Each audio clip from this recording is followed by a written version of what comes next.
shoot, shoot, shoot, shoot, shoot, shoot, shoot, shoot, shoot, shoot, shoot,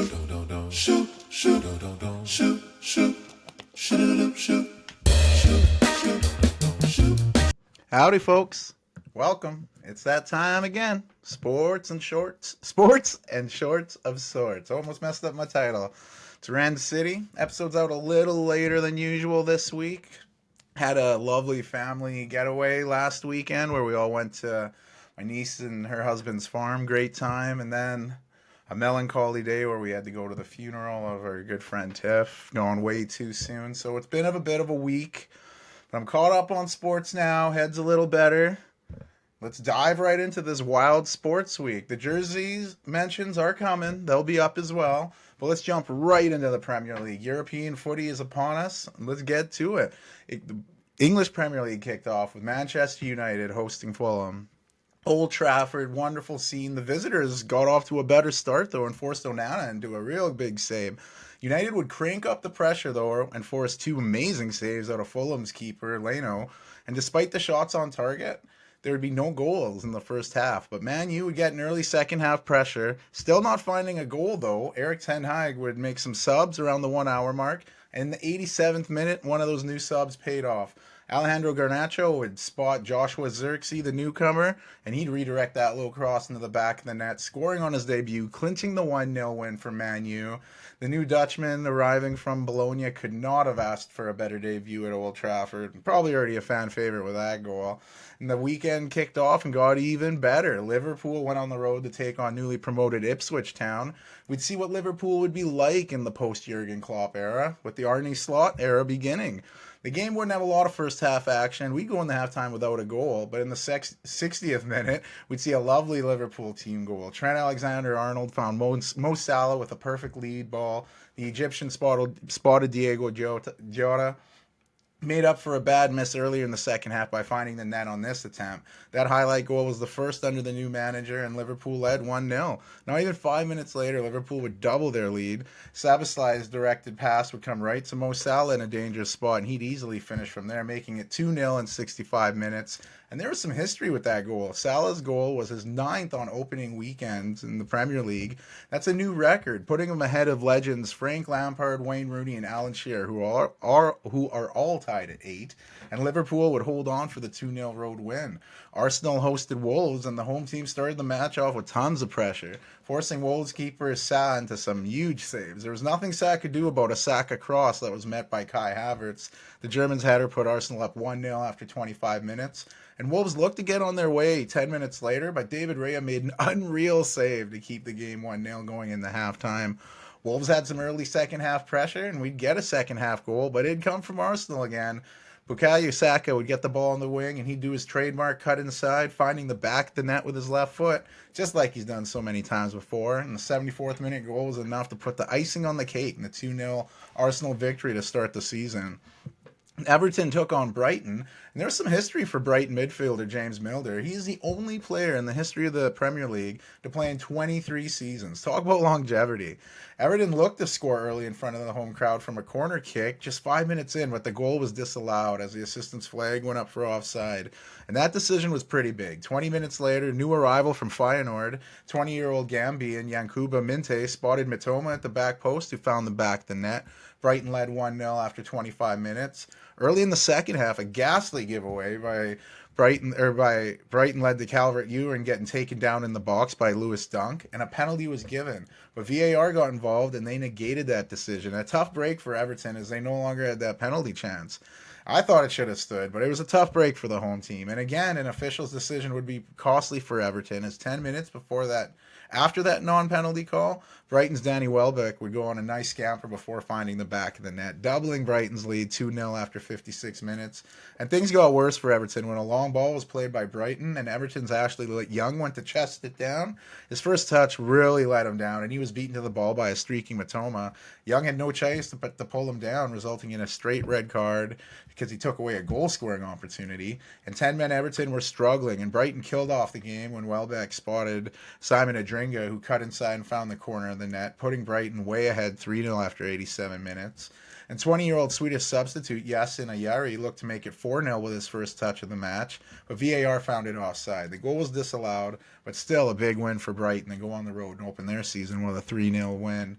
Newcastle hosted newly promoted Southampton, and the visitors looked to surprise the host before the 10 minutes mark. They looked to score, but the flag went up for offsides, and the game remained goalless. We get a big minute before the half-hour mark. Southampton striker Ben Breton Diaz, he pushed Newcastle defender Fabian Schär in the back, prompting Schär to get up right in Diaz's face and exchange words. And as he tilted his head a bit, just like to the microphone there, that little tap, it sent Diaz on the ground. He was rolling around like he'd been shot. It's a brutal call. Like, they gave him a red card for that. VAR got involved, and they still gave him a red card. It was brutal. They gave Diaz a yellow card, but it was a ridiculous scene, and it's tough to defend the game when you see stuff like that.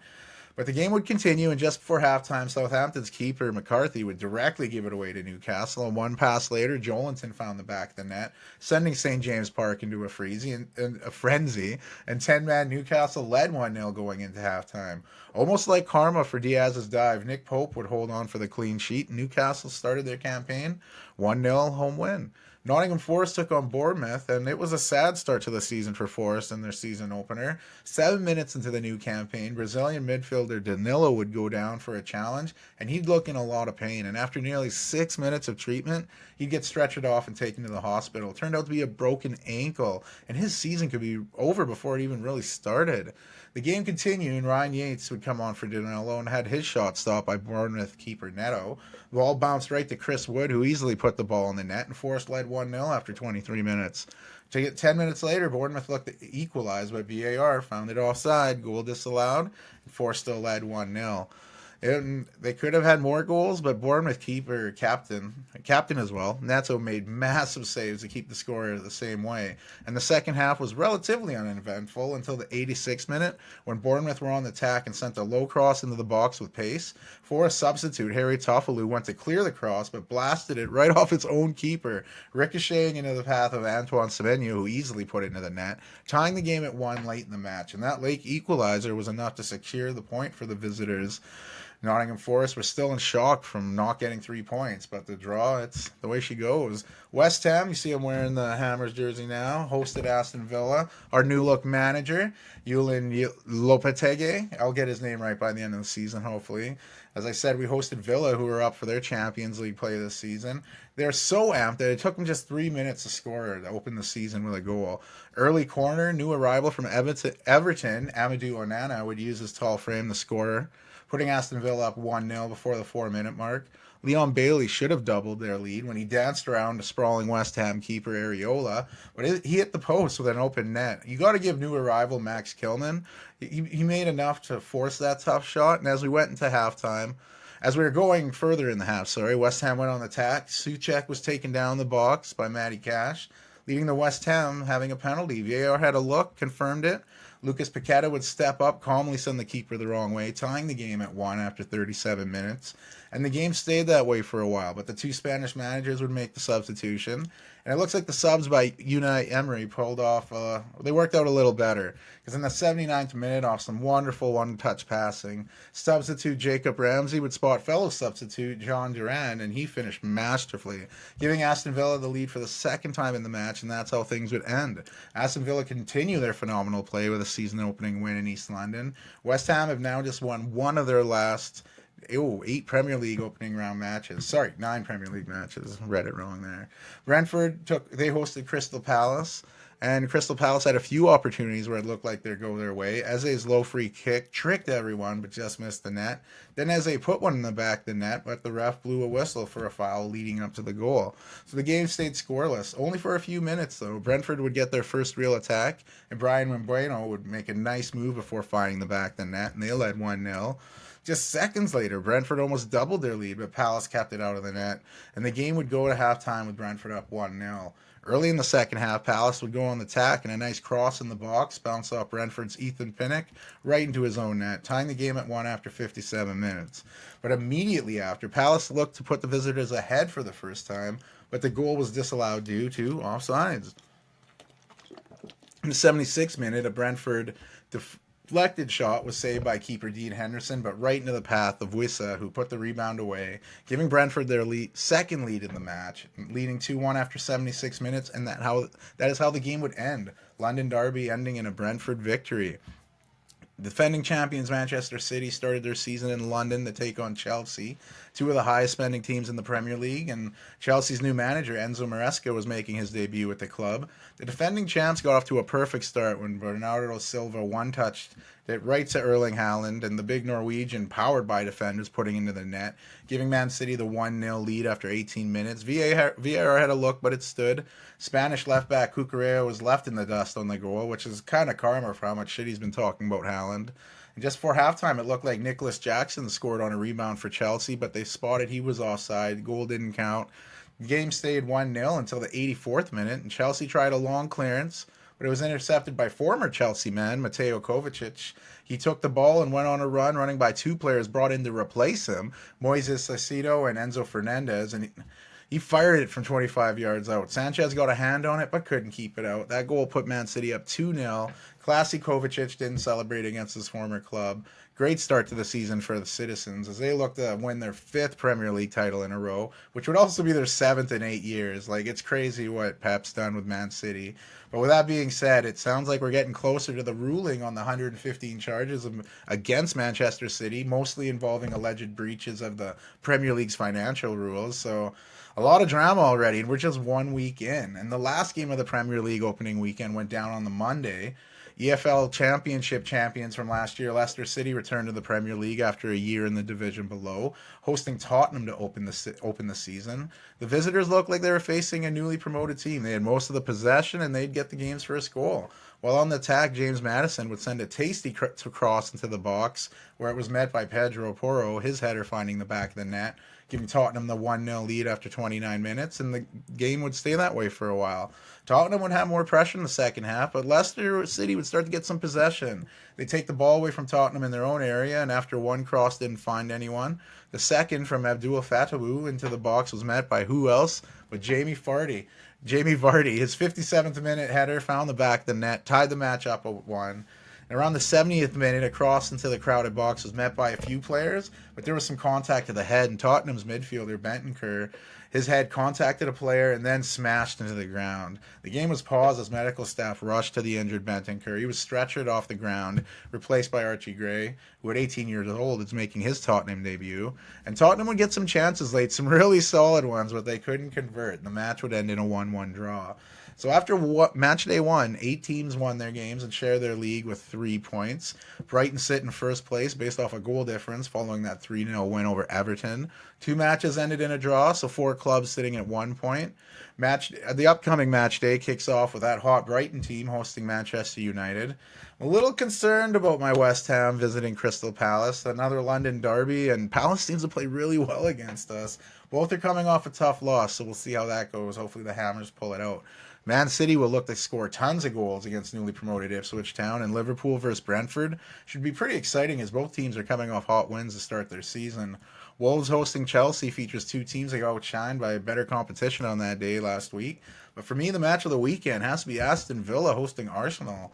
Both teams picked up wins to start the season. Both are playing Champions League footy this year. Plus, Villa's manager, Unai Emery, loves going up against Arsenal and wanting to beat them after he didn't have the most successful tenure there. And that brings us to Italy. How did the week start? Well, Genoa and Inter Milan kicked off with the defending champions, Inter, going on the road to take on Genoa. Genoa went on the attack, and their shot hit the crossbar, popping right in the air, where Vagliacco was the first to the rebound. He'd find the net, putting the hosts up 1-0 after 20 minutes. But not even 10 minutes after that goal, Inter Milan would equalize. Barella's cross into the box was met by Marcus Thuram. The Frenchman's header found the back of the net, tying the game at 1 after the half-hour mark. The next few minutes, it looked like Inter was going to double their lead, and it looked like they got a penalty, but VAR took it away, no foul. The game would stay tied at 1 going into halftime, and as the second half went on, both teams made some changes. Inter's substitute, David Fratesi, spotted Thuram, who scored his second goal of the match, was called offsides, but VAR had a look and said, you know what, that's not offsides, giving Inter their first lead of the match as they led 2-1 after 82 minutes. Looked like the defending champions had it in the bag, but in stoppage time, they'd get a handball in their own box, leading to a Genoa penalty in the dying moments. Junior Macias would take his shot. It would get stopped by keeper Jan Sommer, but the rebound fell right back to him, and he'd make no mistake the second time, tying the game at 2 in the 95th minute. Massive late goal that secured the point for the home side. Disappointment for the defending champions, as they thought they had the 3 points. Newly promoted Parma started off their return to the Serie A by hosting Fiorentina. Both teams had great chances to find the back of the net early, but both keepers were playing great. The 22nd minute, Dennis Mann would curl an absolute beauty into the back of the net, giving Parma the 1-0 lead after 22 minutes and their return to Serie A. The 75th minute, though, Fiorentina had a dangerous free kick outside the box. It was a tough angle, but Biraghi would curl it beautifully onside of the post from that tough angle, tying the game at 1. Parma was going on the attack not long after the equalizer, and Pongracic would take down the attacking player, resulting in his second yellow card and the first red card of the Serie A season. Fiorentina would finish the game a man down, but would hold on for the 1-1 draw. Parma had tons of great chances, so they'll be disappointed not to walk away with a win. AC Milan hosted Torino to start off their campaign. It was the visitors who would get off to a better start. A scramble in the Milan box where they tried to clear it off the line. But the referee had a look at his watch. The ball was shown to cross the line, so Malik Thiaw would get credited with an own goal. And Torino led 1-0 after 30 minutes. Both teams had great chances, but keepers made big saves. A lot of keepers really getting their paychecks over that weekend. We wouldn't get another goal till the second half, and Torino was looking very confident with the ball, and after some fancy footwork, Lazaro would send a cross into the box that was met by Zapata. The newly appointed captain would find the back of the net, and Torino led 2-0 after 68 minutes. Milan was in trouble and started making some changes to try to get back in the game. One of their earlier substitutions, Alvin Morata, was making his debut with Milan. In the 89th minute, the ball would come to Morata, and he'd direct his shot into the back of the net, putting Milan back in the game as they were down 2-1 very late. That gave Milan hope, and then in the six minutes later, in the 95th minute, Milan's substitutes would come together. Musa's cross had pace, and it was redirected to the net by Noah Okafor, tying the game up with one of the last touches of the game. Dramatic comeback for AC Milan as they were able to secure a point after being down 2-0 after 68 minutes. Substitutions really stepped up for AC Milan, and you got a feel for Torino, who felt they deserved the 3 points. Empoli hosted Monza as two teams started their campaign. Not a lot of shots on target in this match, and when they were, keepers stepped up big as they had all weekend. And Monza dominated possession, but neither team could find the back of the net. This game ended in a goalless draw. Not a lot of wins to start the Serie A season. The first four matches of the weekend all ended in draws. Napoli were coming off a disappointing season, finishing 10th after stunning the world by winning the Serie A the year prior. They were hoping for a bounce-back season under new manager Antonio Conte. They started their campaign on the road, taking on Verona. Napoli had more chances in the first half, but the game would go in the halftime scoreless. And at half, Napoli superstar Kvaratskhelia would get subbed off as the injury was far worse than they thought earlier in the game. Raspadori would replace him, and the home side came out of the halftime looking great. Darko Lazovic would send a cross into the path of newcomer Livramento. He found the back of the net in his Verona debut, putting the home side up 1-0 after 50 minutes. 10 minutes later, Anguissa had a wonderful strike from distance, but it hit the crossbar as Napoli looked to equalize. And that was big, because soon after that, Verona got possession after fighting for the ball near half line, and substitute Mascara would receive a perfectly weighted ball where he'd finish clinically, scoring a goal after being on the pitch just a few minutes, putting Verona up 2-0 after 75 minutes. And in stoppage time, Lazovic would spot Mascara, and the Colombian would score his brace on his debut with the club. That was Lazovic's second assist of the match, leading to Verona leading 3-0. And they'd win by that margin. Stunning home result over Napoli. Back to the drawing board for Conte, who is not very pleased with his debut, and it was also the first match of the Serie A season that didn't end in a draw. Bologna was hosting Udinese, looking to build off last year's successful campaign. They'd be participating in Champions League footy. They did lose manager Thiago Motta, who left to go accept a job in Juventus. So Vincenzo Italiano was making his debut with the club. The former Fiorentina manager was leading his home team in the battle with Udinese.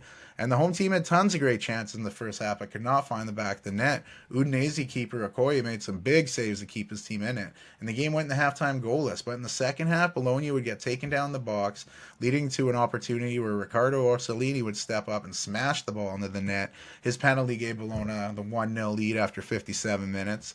Less than 10 minutes later, Bologna's keeper, Lucas Skorupski, would foul Udinese in the box, giving the visitors a penalty chance. Florian Thauvin would step up and his penalty would be denied, Skorupski making up for the foul he had. And that would go for a corner kick. And from that very next corner, defender Lautaro Giannetti would score, tying the game at 1 after 68 minutes. And that's how the game ended. More draws on draws in Italy. Cagliari took on Roma. They hosted Roma, and a lot of new faces on the Roma side as they were looking to start their season. Chances by both teams in the first half, but no one would score, and that trend continued in the second half. Even though both teams had struck shots off the crossbar, and late in the second half, Pellegrini looked to score on a rebound from new arrival Dovbyk, but the striker who came from Girona, but this goal was disallowed due to offsides, and that's the closest we get to a goal. Another draw, this one 0-0. Lazio hosted newly promoted Venezia, and it'd be the newcomers that would open the scoring first. From a quick throw-in, Magnus Kofod Anderson would strike a beauty that found the back of the net, giving Venezia the 1-0 lead after just 3 minutes. But that was short-lived, though, as center back Michael Svoboda would give up the ball right in front of his own box, right to a guy you don't want to give it up to, Valentin Castellanos, and he'd fire the ball in the back of the net, tying the game at 1 after 11 minutes, and we'd go in the halftime all tied up. Lazio would get taken down in the box in a low cross, resulting in a penalty, where Zaccanini would step up and convert from the spot. Sorry, that was just before halftime, so they took a 2-1 lead into the second half, where Lazio continued to put the pressure on, and Lazzari's cross into the box was not in the net by Vinicius Giorgio Alter. The own goal was the icing on the cake for Lazio as they came back from 1-0 down to win 3-1, a rare win in Serie A over the weekend. Lecce was hosting Atalanta on Monday, and Atalanta looked more likely to score, and it's kind of what they did. Atalanta would go on a counterattack where Zappacosta sent a cross in the box, was met by Retegui. Lecce keeper Vladimir Falcone made a nice save, but the ball fell to Bresciani, who would knock the ball in the net. Visitors led 1-0 after 35 minutes, and just after halftime, Atalanta would send another dangerous cross in the box, and this time Retegui's header was not stopped, giving the Argentine the goal, doubling the visitors' lead as they led 2-0.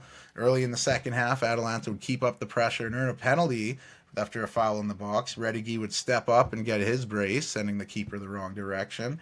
And just 9 minutes after that goal, Atalanta would add a fourth. Bresciani would get his brace, finding himself alone in the box and finishing. And Atalanta would go on the road and win 4-0. Juventus, a battle of newly appointed managers would round out the opening weekend in Serie A. Thiago Motta was at the helm of Juventus. As I mentioned, he left from Bologna. And Cesc Fabregas officially named the manager of Como. The two former players would be facing off, and we get our first goal just 23 minutes in. Como would go on the attack, but as they were dispossessed, Juventus went the other way, and then Gaula would pick up the ball, going a lengthy run before finding the back of the net. A great individual goal by the 20-year-old Belgian, putting Juventus up 1-0. And just before halftime, Juventus doubled their lead when Kenan Yildiz had a nice pullback pass where Dusan Vlahovic dummied it, letting it go right through his legs into the path of Timothy Weah. And the American blasted the ball off the bottom of the crossbar, but it bounced in, and the goal counted. So they'd take that lead into halftime 2-0. The game stayed that way until stoppage time, where Andrea Cambiaso would curl a beauty into the net, and Juventus took the 3-0 lead. Great debut for Thiago Motta in front of the home supporters. So looking at the table after match day 1 in Italy, it is just wild to me that only 4 teams won their matches. 6 out of 10 matches ended in draws. It's crazy. But with that being said, Atalanta sit atop the Serie A based off the goal differential from that 4-0 win over Lecce. Some big games this upcoming match day. Parma looked impressive on their return to Serie A, and they host AC Milan, who are looking to improve off their lackluster start to the opening match, where they were lucky to salvage a point.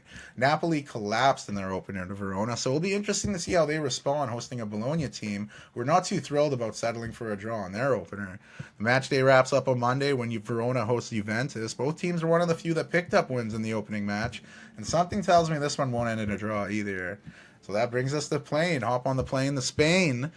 The La Liga went off. It started earlier on Thursday with Athletic Bilbao hosting Getafe, and the home side opened the scoring. Wonderful struck ball by Oyan Sanchez You should watch the highlight of that. It is a beauty, putting them up 1-0 after 27 minutes. You couldn't ask for a better goal to kick off the season. The game stayed that way to the 64th, where Getafe was putting off some pressure, got a corner kick, and Nigerian 21-year-old Cristantis Uche would score with a thumping header, scoring on his debut with the club and tying the game at 1. Spanish star of the Euro Cup, Nico Williams, came on late as a substitute and created some great chances for Bilbao. They wouldn't get any more goals, and this one would end in a 1-1 draw. Real Betis were hosting Girona to start the season. Betis were looking to improve from their 7th place finish last season, while Girona was coming off a magical season where they finished 3rd and qualified for Champions League this year. But it's going to be tough for Girona, as comes with success in football, comes with other teams plucking your players. The previously mentioned Artem Dovbyk with Roma, Savinho went to Man City, Alex Garcia went to Bayer Leverkusen, and 2 players went back to Barcelona once their loans were completed, Eric Garcia and Pablo Torre. No, not that Pablo Torre. But there is a lot of talent to replace, and Girona manager Michel brought in some newcomers, Brian Gill, Abel Ruiz, Donny van de Beek, Bohan Manovsky. Back to the game, though. Real Betis and Girona. It took the home side just 6 minutes to open the scoring. Mark Bartra's header from an early corner found the back of the net. Real Betis led 1-0. Both teams had chances, but we wouldn't see another goal till the 72nd minute. After just getting substituted into the match, Dutch 19-year-old Gabriel Misui would find himself some open space, and after getting a pass from Elmina, he'd find the back of the net, tying the game at 1 on his Girona debut. Real Betis felt there was a handball in the build-up, but VAR disagreed. The goal stood, and this game would end in a 1-1 match. And this is Spain. I'm not saying just because these are draws. It was in Italy. Spain had us a few draws as well. And as we continued into our La Liga season, Celta Vigo hosted Alaves, and it was the visitors who got off to a great start. A tasty cross into the box by Blanco was headed in by Kiki Garcia, giving Alaves the lead after 17 minutes. Iago Aspas looked to equalize just before halftime, but there was an offside on the build-up, and VAR disallowed it. In the second half, the ball would fall to Celta Vigo substitute William Svedberg, and he'd unleash a beauty of a shot, curling it with the outside of his boot into the back of the net, tying the game at 1 after 66 minutes. And as the game was winding down, the home side went back on the attack, and the goal scorer Svedberg spotted captain Iago Aspas, who this time found the back of the net, and it counted. The 37-year-old Celta Vigo legend putting his side up 2-1 in the 84th minute. That goal was the difference as Celta Vigo came back from 1-0 down to win 2-1. Las Palmas kicked off their season hosting Sevilla, and it would be Sevilla who got off to the better start. They forced Las Palmas keeper Jasper Sillissen into a tough save, and then the 25th minute, Edria Pedrosa went on a long run, and his cross into the box was knocked in by a Las Palmas defender, Alex Suarez. That own goal gave Sevilla the 1-0 lead after 25 minutes. Las Palmas turned up in the pressure in the 42nd minute. They'd equalize. A dangerous low cross in the box was knocked into the goal by Sofia defender Tanguy Nianzou, and that own goal tied the game up for halftime. It was 1-1 with both teams got that own goal going for them, and in the second half, Sevilla would regain the lead again when Isaac Romero's cross would perfectly find Juan Lu, who smashed the ball into the back of net, and they led 2-1 after 61 minutes. But again, Las Palmas would tie it. Substitute Sandro was only on the pitch a few minutes before finding the back of the net, tying the game at 2 after 71 minutes. And Sevilla had a chance to go up late, but it's Las Palmas keeper Sillissen, another big save in a 2-2 draw, which seemed fair in that one. Osasuna hosted La Liga 2 champions of last season, Leganés, and the newly promoted side looked to shock the host when they scored in the first minute of the match, but there was an offside and they disallowed it. But Leganés would continue to look more dangerous. In the 22nd minute, Javi Hernandez left a perfect ball into the path of Juan Cruz, one touched into the back of net, a beautiful goal to open up their top division scoring, and Leganés led 1-0. Osasuna cranked up the pressure and had some great chances to tie, but couldn't find the back of the net. Till the 79th minute, Aymar, who was celebrated for winning a gold medal with Spain pre-match, he made a nice move before unleashing a shot. The ball decided to go full plinko, bouncing off a defender into the post, which ricocheted off the keeper, Juan Soriano, into his own net. It was like that shot on Happy Gilmore, where he's just knocking it all over to win. Osasuna's Brian Zaragoza had a wonderfully curling shot from outside the box, but Soriano made up for that own goal, which wasn't even his fault, by making make an outrageous save on that attempt. It's a hard-fought game, ending in, you guessed it, a draw, 1-1. Valencia opened up their season hosting Catalan giants Barcelona. His first match with German coach Hansi Flick taking over the team. Both teams had great chances in the first half, and even though Valencia had the better chance, the 44th minute, Valencia's Hugo Duro would find the back of the net with a lovely header. The goal was called offsides, but VAR had a look and they reversed it, resulting in a delayed celebration for the hosts as they had the 1-0 lead. Minutes later, Valencia looked to double their lead. The ball had eyes for goal, but 17-year-old center back for Barcelona, Pau Sabarsi, cleared the ball off the line just in time, and that was massive, as moments later, Alejandro Balde whipped in a cross for Barca, going all the way to the back post where Lamine Yamal squared it to Robert Lewandowski. He found the back of the net, equalizing the game at 1. 6 minutes deep into the first half, stoppage time, they got that one. Minutes into the second half, Rafinha would get taken down the box, and Barcelona got a penalty. Lewandowski stepped up and stutter step before finding the corner, giving Barcelona the 2-1 lead, and that's how the game would end. A big comeback for Barcelona, 1-0 down, winning 2-1. Great start for the Hansi Flick era, and something tells me Flick managing Barca, that combination with Lewandowski, I think Lewandowski could be a good chance to win the Golden Boot this year. I know it's full of stars, especially in Real Madrid, but that combination, something about that. Maybe we'll have to check back on that later, but Barcelona fans have to be happy with how their team fought back in the opening game. Real Sociedad opened their season hosting Rayo Vallecano. Visitors caught the hosts off guard by almost scoring in the first 30 seconds. However, despite many chances by both teams, we wouldn't see a goal to the 67th minute. Rayo Vallecano's center back Abdul Mumin went on a ridiculous run for spotting George De Frutos, and De Frutos had a lot to work to do, but finished with a wonderful strike, beating the keeper and giving the visitors the 1-0 lead. Then the 84th minute, a disastrous throw-in from Real Sociedad was intercepted by Sis. We spotted Sergio Camelo, and he slid his shot by the keeper, giving Rayo Vallecano the 2-0 lead. Camelo had won a gold with Spain this summer at the Paralympics, so it was fitting he put the icing on the cake in that game. But Real Sociedad wanted to smash that cake when Zubimendi scored in 7th minute in stoppage time, trying to get back in the game, but it was too little too late as Rayo Vallecano picked up the big 2-1 win to start the season. The game everyone was looking at on the schedule, Mallorca hosting defending La Liga champions Real Madrid. And Real Madrid were unveiling their new toy, French superstar Kylian Mbappe. I guess they even had an Mbappe cam going throughout the game. When Real Madrid do it, they do it big. And before the game, it was cool to see basketball legend Rudy Fernandez taking the opening kick. He had a brief stint in the NBA, even participating in the NBA dunk contest, but he's more known for his time playing in Spain, and he's a Real Madrid legend. Mallorcan born, so with his recent announced retirement, it kind of fit in perfectly. He played in the 6th Olympics this past summer, the only male basketball to ever do so. So shout out to Rudy. But back to the match, Rodrigo opened the scoring for Real. Vinicius Jr. had a nice backheel to his fellow Brazilian, and Rodrigo curled a gem into the back of the net, giving Real the lead at 1-0 after 13 minutes. Real Madrid had tons of chances. They could not find that second goal, which was big, because in the 53rd minute from a corner kick, Vedat Mariki would score from a thumping header, tying the game at 1, and you could sense the Real Madrid frustration as they couldn't find the net. But props to Mallorca keeper Dominic Grief. He made some big saves. The 7 minutes of stoppage time, Ferland Mendy would pick up a straight red card, putting Real Madrid a man down with one of the last plays of the game. A great result for Mallorca as they drew 1-1 with the defending champs. But you could hear the frustration in Carlo Ancelotti's voice after the game. He was not very thrilled with how his team played. In a battle of two newly promoted teams, Real Valladolid and Espanyol, the home team would get on the score sheet first. In the 23rd minute, a long ball sent Raul Muro down the pitch. The 21-year-old would pick up the ball, cut inside, and fire his low shot that took a nasty deflection before getting into the net. And they opened up their campaign with his first ever La Liga goal. There'd be no other goals in the game, and the home side took the 1-0 win in their La Liga campaign debut.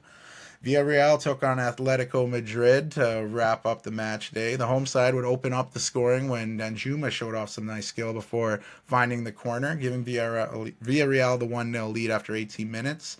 Very short-lived lead, though, as just 10 minutes later, Marcos Llorente would finish off some nice team passing, finding the back of the net, tying the game at 1. And with the game tied at 1, Villarreal would go ahead for the second time in the match.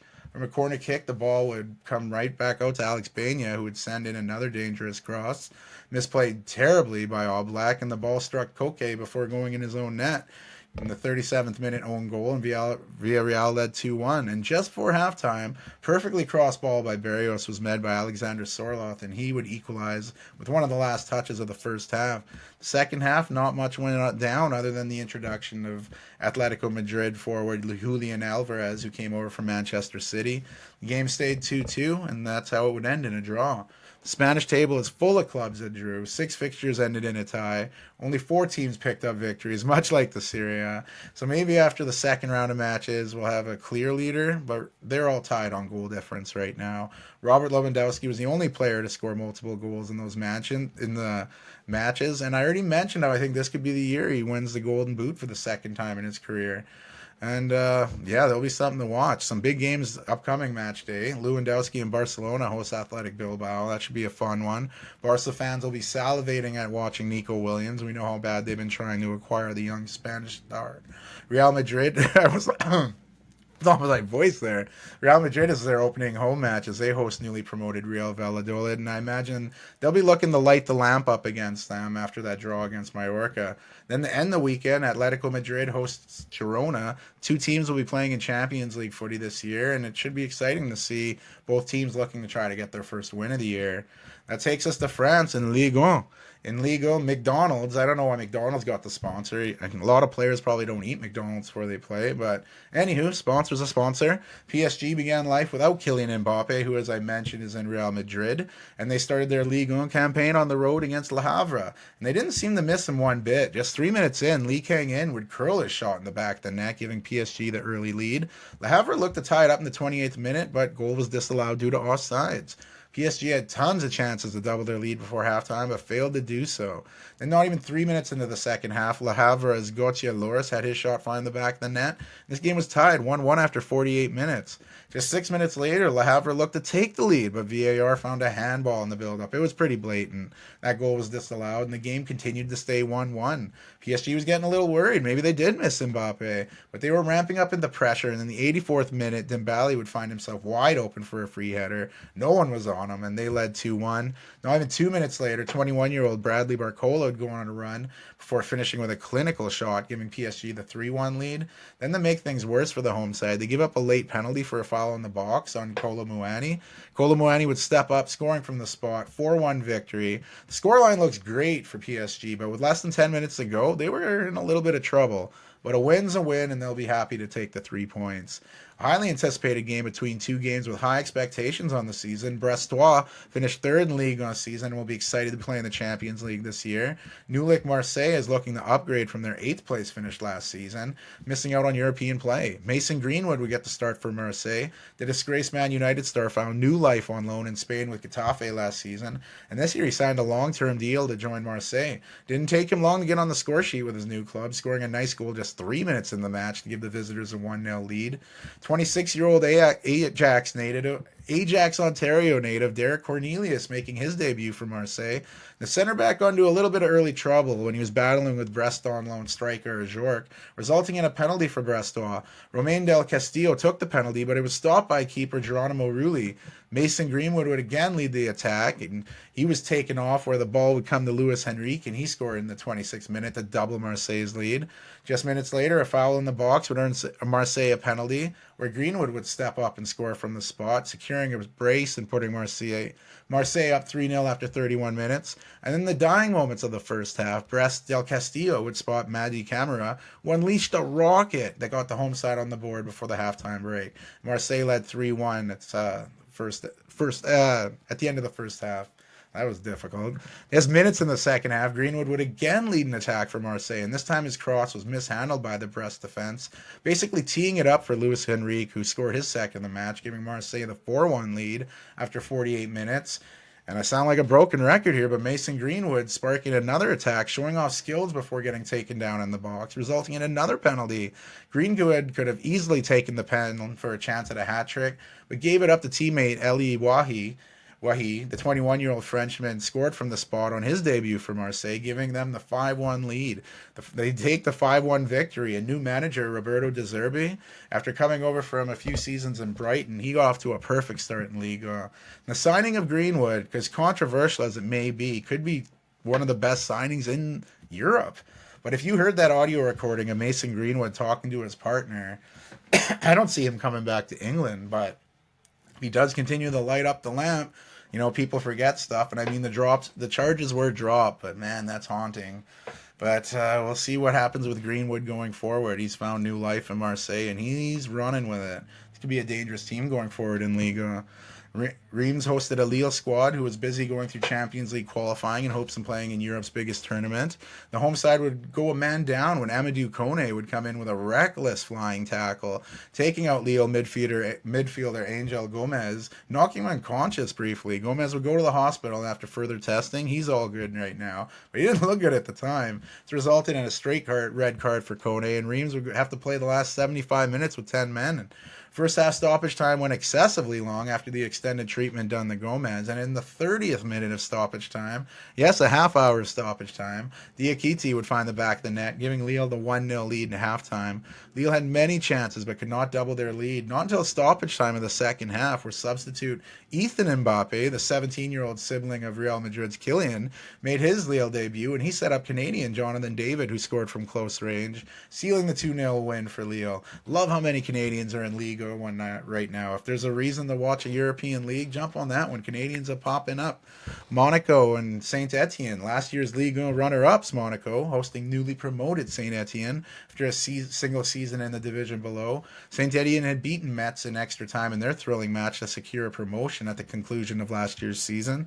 Team always looked more likely to score, and in the 22nd minute, it looked like Japanese star Takupi Minamino put the home side ahead, but VAR showed Minamino was offsides. Minamino would score for real in the 28th minute. It was initially called offsides, but this time VAR went the other way. A wonderful looping chip to beat the keeper, and this time the goal stood. Monaco led 1-0. In the second half, Monaco had more chances to double their lead, but couldn't find the back of the net. Saint Etienne looked to equalize in the 73rd minute, but the goal was offside. Monaco escaped with a 1-0 win and take the 3 points. Last year's Ligue 2 champions, newly promoted Auxerre, hosted Nice, who will be playing in Europa League this season. Frank Hassi was making his debut as the Nice manager after managing Lens the last few seasons. And big transfer news to the French club as they signed Canadian defender Moise Bombito from the Colorado Rapids in the MLS. The Canadian center back boosted his stock during the Copa America this past summer, and like I said, Canadians popping up in Liga. He did not suit up for this match, though. Nice opened the scoring with their first real attack on goal. A wonderful cross in the box was met by Ali Cho. His powerful header found the back of the net, and the visitors led 1-0 after 21 minutes. Auxerre was really cranking up the pressure looking for that equalizer, forcing Nice keeper Bolka into some really big saves, but the goal finally came for the home side in the 45th minute when Paul Jolly spotted Ryan Revelson in the box, and the Madagascar-born Revelson made a turn, had a shot, found the back of the net, sending the match in the halftime all squared up at 1. The match seemed destined for a draw, but 5 minutes in the stoppage time, a routine long ball from Auxerre keeper Donovan Leon bounced into the Nice box where everyone was pretty hesitant to play it. The defenders watched the keeper watched the defender, leading to Auxerre's 21-year-old substitute, Lasso Koulibaly, getting the ball first and clipping it past the keeper in his debut with the club, giving Auxerre the late game winner in front of their rowdy home crowd. A big 2-1 victory for Auxerre, and they open up their campaign in the top division with a win. And as seen on Apple TV, when there's a Lasso on the pitch, you have to believe. So Lasso Koulibaly getting the winner was quite fitting. Montpellier took on Strasbourg as both teams were looking to improve from last year's season's finish near the bottom of the table. First half didn't have tons of chances, but Montpellier's chances were on target, and if they would have gone in if not for Strasbourg's keeper, Carl Johan Johnson, making massive saves. Those saves helped keep this game scoreless into halftime. And in the 58th minute, we get the game's first goal. A nice build-up by the visitors led to Habib Diarra curling a beauty into the back of the net. Strasbourg led 1-0. Montpellier looked to respond on a counter, and keeper Johnson went to clear the ball and looked to have very marginal contact with the attacking Montpellier player. I mean, it was a straight-up dive. Vieira had a look, and they stood with the decision. I don't know how they see these dives, and are like, let's roll with it. But anyway, Savanier would step up and convert from the spot, tying the game at 1 after 67 minutes, which is how the game ended. And again, I have to disagree with that penalty decision. Only 1 weekend until Liga, and I'm already griping about penalty calls. Could make for a long season. Toulouse hosted Nantes, and both teams looking to improve from their season last year. Not a lot to talk about in this one. Few chances, and the chances that had, big saves, especially from Nantes keeper Albin Lafont. He made big saves, and this game ended in a scoreless draw. Newly promoted Angers hosted Lens as both teams kicked off their seasons. Angers had early chances, but it would be Lens who opened the scoring. Wesley Said would get the ball in the box, show off his patience by outweighting the keeper and finding the corner of the net, giving Lens the 1-0 lead after 28 minutes, and that's how the game would end, with the 1-0 win. The last game of match day 1 featured Rennes hosting Lyon. Lyon turned around a disastrous start to last season. They only won one of their first 12 games, but they finished 6th and qualified for Europa League play. Rennes started the match on the attacking front. It was a sign of how this game would go. The 19th minute, Rennes had a free kick outside the box. They worked the play right off the training pitch, and Benjamin Beauregard's shot was deflected by a Lyon player on the way into the net, giving the home side the 1-0 lead. And not even 2 minutes later, new Lyon signing from Nottingham Forest, Moussa Nikate, would attempt a dreadful back pass. It was intercepted by Amin Gouiri, who you don't want to give the ball to. He danced around the keeper before finding the back of the net, doubling Rennes' lead after 21 minutes. And the chances didn't end there. If it wasn't for Lyon's keeper, Lucas Perry, this game could have been ugly. Lyon would get a penalty chance in the 71st minute, and Georgian goal machine, who, if you've watched this podcast, I talked about him a lot last year. Georges Mikatadze would line up to take his penalty in his return for Lyon, but his shot was stopped by Rennes keeper Steve Mandanda, keeping Lyon off the score sheet. The home side would finally get their third goal in stoppage time. 20-year-old Danish newcomer Henrik Meister would score in his debut after just getting subbed on 4 minutes prior. Huge result for Rennes as they started off their season with a massive 3-0 win. And something tells me that 20-year-old Henrik Meister from Denmark, he's going to be something to watch in Ligue 1 this season. This could be a stepping stone to another club, but he'll be something to watch for sure. But it was cool to see Mikatadze also in the Lyon lineup. Despite his failed penalty, it was said that Mikatadze was leaving Metz following their relegation to join Monaco. But he said, I'm not going to Monaco. He refused, and he went to Lyon on a 4-year deal. And he's now wearing the number 69. You don't see that a lot in footy. So too bad he didn't do that a few episodes ago. We could have brought him on the jersey mentions. No sign of Alexander Lacazette in this game, the captain, the usual captain for Lyon. He's probably needing a little bit of rest of going on that lengthy Olympic run, winning a silver medal with France in the Olympics. He captained that club as well. 7 clubs picked up a win in their opening match, while only 2 games finished in a draw. It's more about winning in France, I guess. Marseille currently sit atop Ligue 1 on goal difference from that impressive 5-1 win over Brest. PSG play their first home game of the season to open the fixtures this upcoming match day. That game goes down Friday, August 23rd. Some exciting games this weekend, too. I'm interested to see how Lyon bounce back, and they got to bounce back against Monaco, who is a tough team. And some quick non-European footy announcement. How about the men's USA footy team getting Mauricio Pochettino? That's a pretty big name, and he'll be guiding the USA team into the 2026 World Cup, where we know USA, Canada, and Mexico are splitting the hosts there. No Bundesliga, they're starting a week late, so their match day 1 is coming up, so lots to watch in Germany as well. But from kicking a ball to hitting and throwing a ball, we're going to go talk about the Blue Jays real quick. Going way back in the time machine, August 12th, yeah, way down yonder. Blue Jays had a 3-game series with the Angels. Will Wagner, great start in his debut, going 3 for 4 in the game. The Jays would hold on to win 4-2. Great start to open the series. Will Wagner kept his start, getting 2 more runs in the first inning with a double as the Jays got a 3-0 lead in the second game. Vladdy Jr. continuing the hit, getting a solo home run, followed by Spencer Horowitz in a back-to-back. Then a wild scene in the 7th inning. George Springer losing his mind. He was hit by a pitch. The umpire didn't believe it. They reviewed it. You could see him hit by a pitch. They didn't overturn it. And you don't usually see George Springer lose his mind, but he went batshit crazy. I mean, I don't blame him. You got hit by a ball, and they're like, I don't think you did. So Jays won the game anyway, 6-1. Going into the third match, they were looking to sweep the Angel. It was a battle of 2 different pitchings here. Jose Barrios went 7 innings strong while striking out 5, allowing 2 hits, while the Jays were killing it on the other end. Erling Clement, 2-run home run. Dalton Varsho, 3-run blast. And Vladdy Jr. again with a home run, this time a 2-run bomb. Jays sweep the Angels 9-2. Then they went into some interleague play, taking on the Chicago Cubs in Chicago. Not an ideal start for Jays starter Yariel Rodriguez, giving up a first-inning 2-run bomb to Cody Bellinger. Kyle Hendricks was pitching pretty well for the Cubs until he gave up a 2-run home run to Leo Jimenez. The game was tied at 2 in the 5th inning, but then the Cubs would take the lead back. Back-to-back solo bombs. First Pete Crow Armstrong, then Miguel Amaya, making it 4-2. Then Ian Happ would add a solo in the 7th. The Cubs had a 5-2 lead going into the 9th. Will Wagner would get a home on balk by the pitcher Hector Neris. George Springer would come up clutch, smacking a two-run triple, sending the game to extra innings. But in extra innings, Suzuki would get a clutch hit off Chad Green, giving the Cubs a walk-off 6-5 win to open that series. In the second game of the series, Ian Happ continuing the good hitting a lead-off home run in that one off Chris Bassett. And then the 5th inning, Dalton Varsho couldn't make a tough catch against the vines on the wall.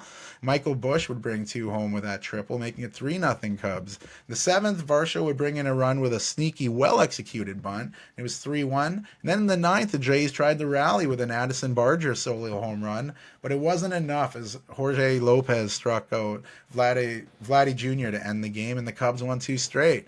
The Jays were looking to avoid a sweep, and the third game of the series was a pitcher's duel. Bowden Francis going up against Shota Imanaga, and in the top of the second inning, we'd get the only run of the game. Tell me if you had Joey Loperfido hitting his first home run with the Blue Jays as the only run of the game. A big blast that ended up being the difference maker. Imanaga went 5 innings strong, striking out 6, while Francis went 7 innings strong, striking out 7. If you're about pitching, that game was for you as it ended 1-0 and the Jays avoided the sweep. That brings us to the past Monday. No rest for the Jays. They head home for more interleague play, hosting the Cincinnati Reds. The game was tied at 2 going into the 6th, and then the Reds would go double crazy. Spencer Steele, RBI double. Ty France, 2-run double. Jake Fraley, RBI double. That 4-run inning really blew the game up, and the Reds would take the game 6-3. Second game of the series, this was a tale of 2 pitchers again. Jose Barrios, solid, 7 innings strong, striking out 7, only allowing 2 runs. Cincinnati's Carson Spears, his game was a little different. Will Wagner hit a first-running RBI signal. That was matched the next inning by Cincinnati getting on the board, but then it was all Jays. The bottom of that inning, Barger would hit an RBI double. That was followed by a 2-run home run by George Springer. Next inning, Alejandro and Spencer Horwitz would go back-to-back with solo jacks. Then the 4th, with Spitters still in the game, Varsho would score from an error, followed by Leo Jimenez hitting a 2-run home run. And then Springer would hit his second home run of the game. This time a solo blast, making it 10-1 Jays in the bottom of the 5th. And that'd be it for Spears. Leaving the game, 4.1 innings, 13 hits, 9 earned runs, 2 walks, 3 strikeouts. Big 10-3 win for the Jays. Both teams were looking to take the series win in the rubber match, but there were big news surrounding the game between the Reds and the Jays. Canadian baseball legend Joey Votto announced his retirement from baseball. The career-long Cincinnati Red had tried to make a comeback with the Blue Jays, but health issues, underwhelming play led to him never getting the call-up. Votto didn't want to just enter the game on merit either. He won the earnest spot. He was quoted as saying, "I'm really saddened I wasn't able to make it happen, but this isn't my organization, so how can I show up and make it my day, my moment? Here's an at-bat, here's a game, here's a stretch of time." To me, it's disrespectful to the game. I also think it's disrespectful to the paying fans that want to see a high-end performance, and I would give them an awful performance. You have to love the honesty and how much he cares about the game, but that was a big story surrounding this game, and he was one of the best Reds I've seen in my life. He won the 2010 NL MVP. He'll be leaving the game of baseball, but I imagine he'll be honored by that organization down the road. With all that being said, there was a baseball game to be played. George Springer's bat stayed hot as he blasted a solo home run in the first inning. Same inning, Spencer Horwitz would smash a 2-run, and the Jays led 3-0. In the third inning, Ernie Clement would hit a 3-run blast. Boom! Jays are up 6-0 after 3 innings. Jays starter Yariel Rodriguez started getting in trouble. First giving up a 2-run home run to Spencer Steer in the 4th, followed by a Jonathan India RBI single to make it 6-3. The Jays would change pictures, but it didn't stop. Ellie De La Cruz would get a 2-run single to cut it 6-5. Then he'd go on to steal his 60th stolen base of the season. That's a lot of S's. I felt snaky there. Becoming just the 5th MLB player since 1900, it's like going back, with at least 20 home runs and 60 steals in a season, joining Ronald Acuna Jr., Eric Davis, the great Ricky Henderson, and Joe Morgan. De La Cruz would end up making it home in the same inning to tie the game at 6. Jays pitcher Eric Swanson would then walk Espinal, the bases loaded, giving the Reds their first lead of the game at 7-6. That 5-run fifth inning really swung the game. The following inning, Marte and India would each hit back-to-back solo home runs, giving the Reds a 9-6 lead, followed by a Tyler Stevenson RBI double to make it 10-6. And they keep his great game going. Dela Cruz would smash a home run in the eighth to make it 11-6. It's a pretty big beatdown. The Reds win 11-7 on a night one of their legends retired from the game. The Jays stay at home, face off with American League competition again. They host the Angels in a 4-game series. As I alluded to earlier, the Jays did pretty well against the Angels in LA, so they'll be hoping to bring that kind of performance back to Toronto after dropping 4-6 in interleague play. And the Blue Jays talks brings us to the American League East. The Jays obviously still residing in the basement of the division, 15 games back of the leader, hoping and wishing for a wild card chance. And the leaders of that division are the New York Yankees. They have a half-game advantage over the Baltimore Orioles in the battle for the division. The the Yankees wrap up their tough series with the Guardians today before partaking in some interleague games. They will host the Colorado Rockies this weekend before diving into some more NL action next week. And some history for Aaron Judge. He hit his 300th home run in the fastest time possible, doing so in 935 games. What the guy does is amazing. The Orioles have a 4-game homestand against the Astros, and that should be a hell of a series. And don't count out those Red Sox either. 6.5 games back of the Yankees, and they do have some tough interleague series this weekend against the Diamondbacks. But there are some other big news involving the Red Sox. They suspended outfielder, All-Star Game MVP, Jaron Duran 2 games for directing an anti-gay slur at a fan. It happened during a 10-2 win over the Astros in Boston. I saw the exchange. The fan was saying Duran needs a tennis racket to hit the ball, prompting Duran to say, "Shut up." I won't say it. It's something that you're allowed to say in a Dire Straits song, but not so much anymore. Tampa Bay Rays are 9.5 games back in the division, but realistically, they're just hoping for a wild card as well. We go to the AL Central. Cleveland Guardians have a very slim lead in the division. They've been duking it out with the Yankees before their weekend series against the Rangers, and there are 2 teams slithering up the standings. The Minnesota Twins and Kansas City Royals, both just 2.5 games at the back of the Cleveland. Minnesota has a tough interleague matchup this weekend with the Cardinals, while the Kansas City Royals host a very tough Philly team in interleague play. The Tigers are pretty far back in the division despite their hot play, and they played well over the last stretch, but still 11.5 games back in the division. But if they do continue this, maybe they can sneak into that wild card talk. And how about those White Sox actually winning games? They have finally broken the 30-win plateau, sitting at 31-97. Very disappointing in Chicago. Very disappointing season in Chicago for the White Sox. So it's good to see them pull off a few wins for the fan base.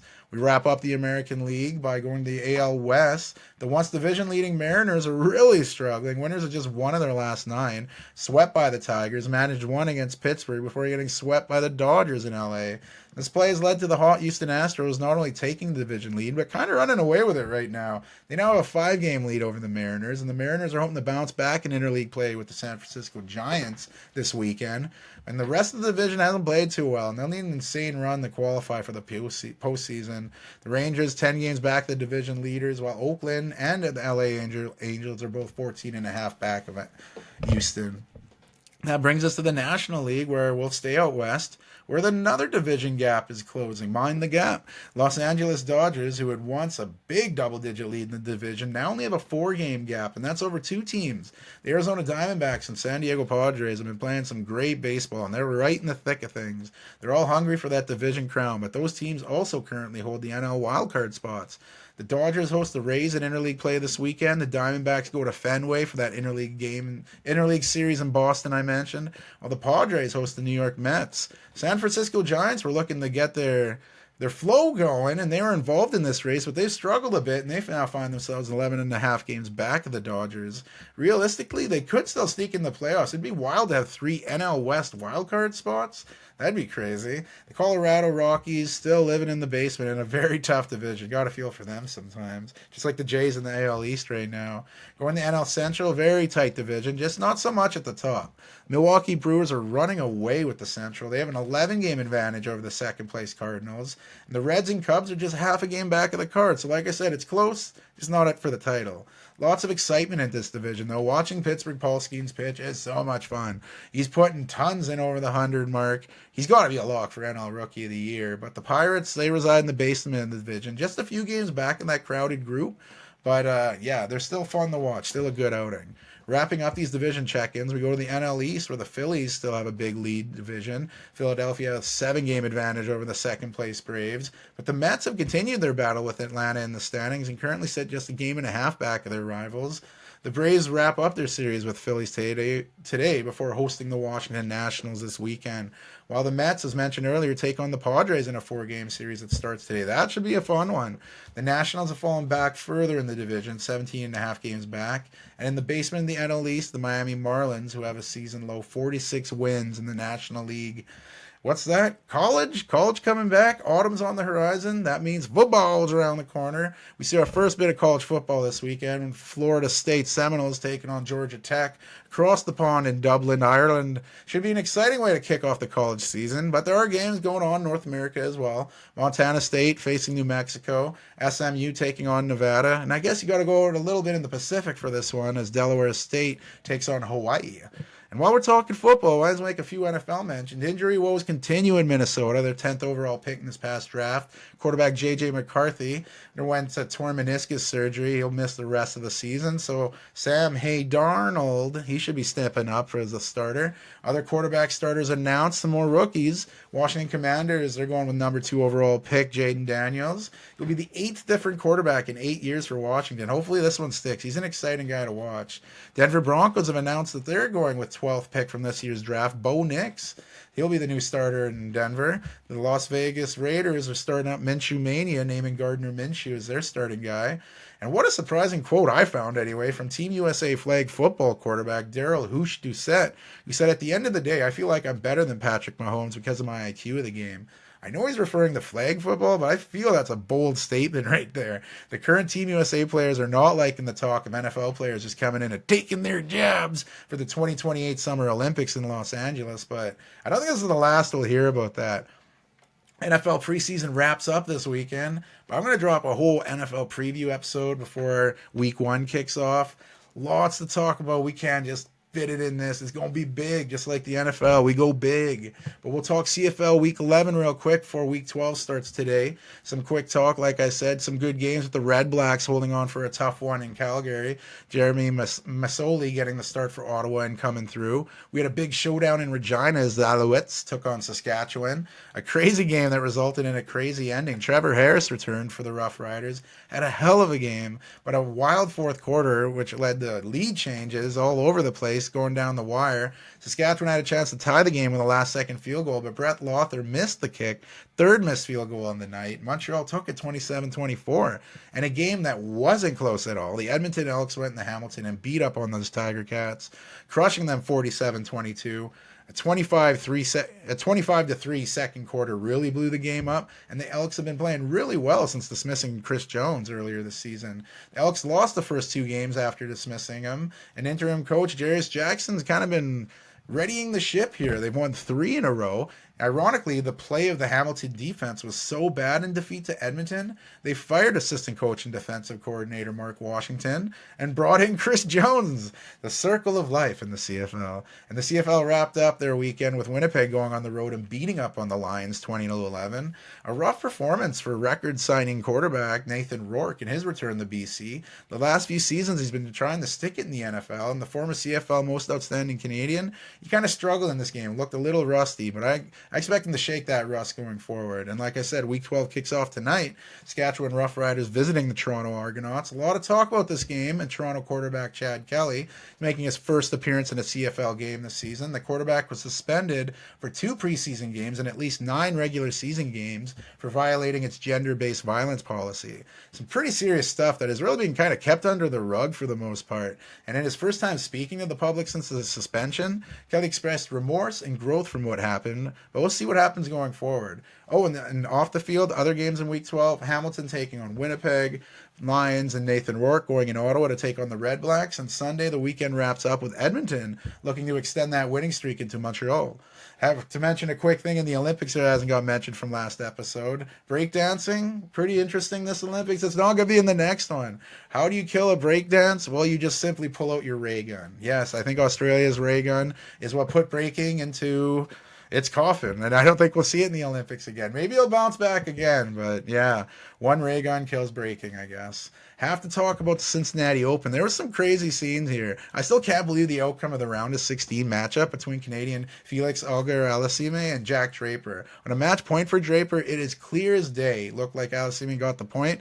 The ball hit Draper's racket, hit the ground, and went over. But the judge gave the point to Draper, the match point. It was unreal. Turned into a lengthy conversation where I have to admit, Felix kept his cool, and Draper sheepishly said, "Well, I didn't see it. I don't know what happened." Right?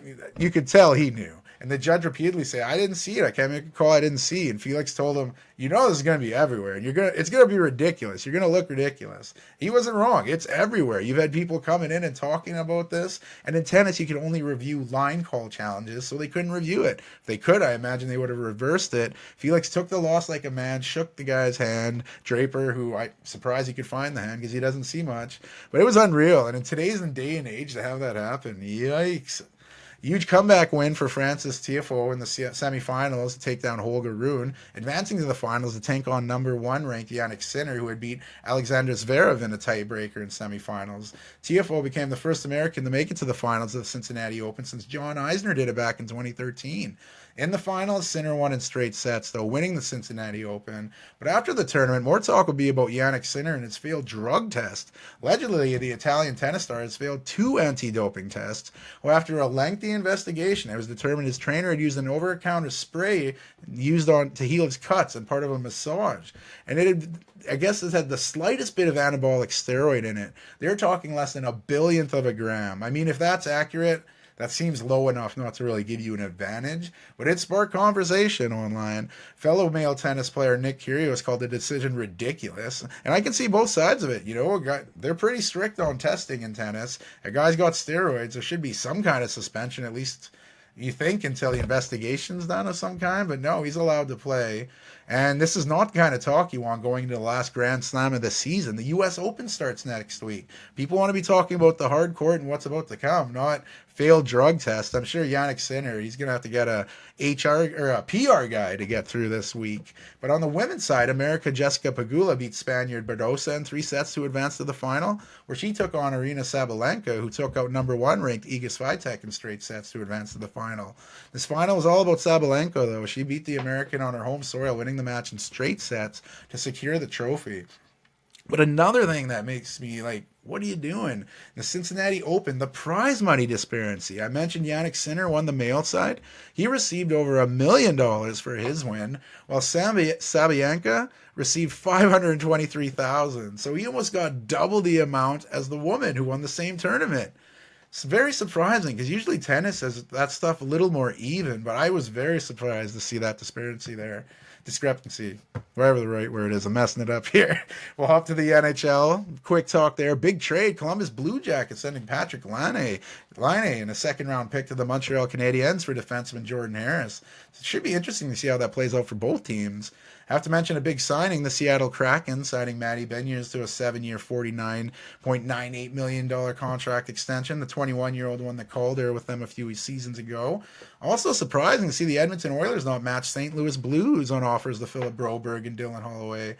Both players helped the Oilers go on that cup run, and both players are St. Louis bound, as the Oilers did not match, so they do get draft compensation. But very interesting. I wondered if they were going to keep them, especially after they had traded Cody Ceci to the Sharks just before. But we'll see. Bowman's not a guy you really want to question. He knows what he's doing. And then the UFC 305 went down. Duplessis defeated Israel Adesanya via 4th-round submission, defending his UFC middleweight title. Kai Kara France beat Steve Erceg, 1st-round knockout, TKO. Lightweight, Dan Hooker upset Matthias Gamrot by decision. And in heavyweight, Rosenstruck beat Tuivasa by decision. And then you have, that's the week of sports. It's crazy. And now this is where I jump into the short. Like I said, there's lots of upcoming footy to watch. We got the U.S. Open coming. Football's around the corner. American football, college football, it's all coming. But like I said, it's been a bit since the last episode. A lot going on. We had a family to get together. Great time. We got to watch a dishwasher get blown up. Anytime you see a dishwasher blow up, it's cool. Anytime you get to watch something get blown up with tannerite. It's kind of cool. And there was the melancholy mood, the transition, the shift to the celebration of Tiff's life. It's a great celebration. Everyone was so welcoming. Just really hard to watch a slideshow of pictures that, are associated with something you should be seeing at a wedding, not their passing away. Still hits pretty hard. One thing we always loved and enjoyed with Tiff was volleyball. Beach volleyball, we playing it all the time. Now let's talk about some injuries we picked up playing volleyball. My ankle crickety cracks all the time. I have floating chips in there. None of them are delicious.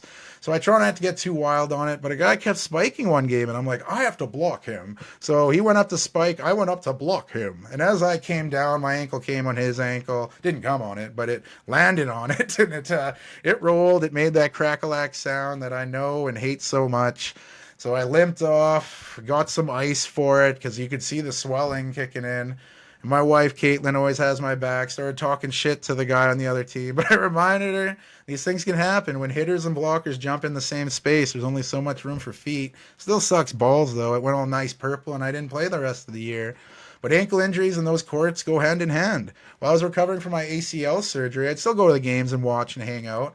Or in this instance, play Pokemon Go on my phone. And while I was chilling, catching up on Pokemon, someone said, hey, you may want to help out your wife. I had no idea Caitlin had gone down, and her ankle made a huge cracking noise, and she got a break in her ankle, near the back of her ankle. A very unreal spot to get an ankle break, but we took her off, got her to the hospital. They confirmed the break. So good times on the court, but it also may break you. It may take you to the hospital, but still, moments I'll never forget. Sometimes you play sports, you remember, oh yeah, this is why I watch sports, but that's episode 74 in the books. We did it.